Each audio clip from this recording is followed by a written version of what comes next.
నేను పులిని, నేను సింహాన్ని, నా ఎంట్రుకు కూడా పీకలేరు అని చెప్పుకున్న జగన్మోహన్ రెడ్డి ఈరోజు కనీసం అసెంబ్లీలో కూడా అడుగు పెట్టలేనంత పిరికి సన్నాసని అర్థమైపోయింది. ఏ మాత్రమైనా జనాలు ఇచ్చిన మ్యాండేట్ మీద రెస్పెక్ట్ ఉండుంటే ఈరోజు ఏదైతే ప్రెస్ మీట్ పెట్టి మరి పిచ్చి కోతలు కూశాడో, ఏ అబద్ధాలైతే చెప్పాడో, నిజంగానే దమ్ముండుంటే అదే అసెంబ్లీలోకి వెళ్ళి నువ్వు అడగాల్సిన క్వశ్చన్స్ అన్ని, నువ్వు చెప్పాల్సిన పాయింట్స్ ఏదైతే ప్రెస్ మీట్ పెట్టి చెప్పావో అవన్నీ దమ్ముంటే అక్కడ చెప్పుకోవచ్చుగా, అక్కడ డైరెక్ట్ ఫేస్ ఆఫ్ చేసుకోవచ్చుగా. నువ్వు చంద్రబాబు నాయుడు గారు ఏదైనా ఉంటే అక్కడ తేల్చుకోవచ్చుగా. అప్పుడు ప్రజలకు కూడా అర్థమైద్ది నువ్వు నిజాలు చెప్తున్నావా అయితే మేము నిజాలు చెప్తున్నావా అని.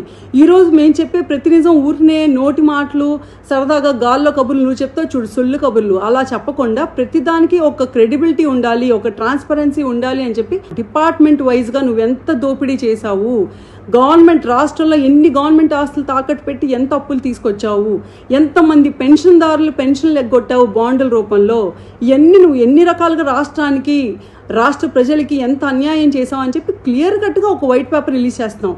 నువ్వు చెప్పే మాటల్లో దమ్ముండుంటే నీ గవర్నమెంట్లో ఉన్నప్పుడు నువ్వు కూడా అలాగే వైట్ పేపర్స్ రిలీజ్ చేసేవాడు, కానీ చేయలేదు. ఎలా చేస్తావు? నేను ఎన్ని కోట్లు దోచుకున్న రాష్ట్రం నుంచి అని చేయలేవు కదా.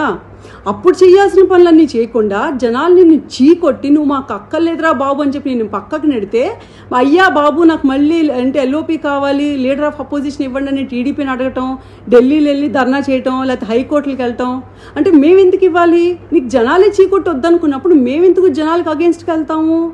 అండ్ ఢిల్లీకి వెళ్ళి ఏం మాట్లాడుతున్నావు సొల్లు కబుర్లు? 4 రోజుల్లో 36 మందిని చంపారని చెప్పావు. అక్కడ ఉన్న రిపోర్టర్ కనీసం 6 పేర్లు చెప్పండి అంటే అక్కడ ఏమి చెప్పలేక పారిపోయావు. అంటే అసలు జరగలేదు కాబట్టి నీకు తెలియదు. అంటే ఎన్ని రకాలుగా అబద్ధాలు చెప్తావు? కడుపుకు అన్నం తింటున్నావా, అబద్ధాలు తింటున్నావా? ఏమన్నా అబద్ధాలు ఉంటే నీకు ఇలా టైం పాస్ అవ్వకపోతే ఇంట్లో వెళ్ళి కూర్చో. మీ ఆవిడ ఉంది ఎలాగో సాక్షి పేపర్లో రోజు నిద్రలేస్తే ఆ అబద్ధాలు రాసిద్ది. నువ్వు మీ ఆవిడ కలిసి కూర్చొని ఒకరికొకరు చెప్పుకోండి ఈ సొల్లు కబుర్లన్నీ.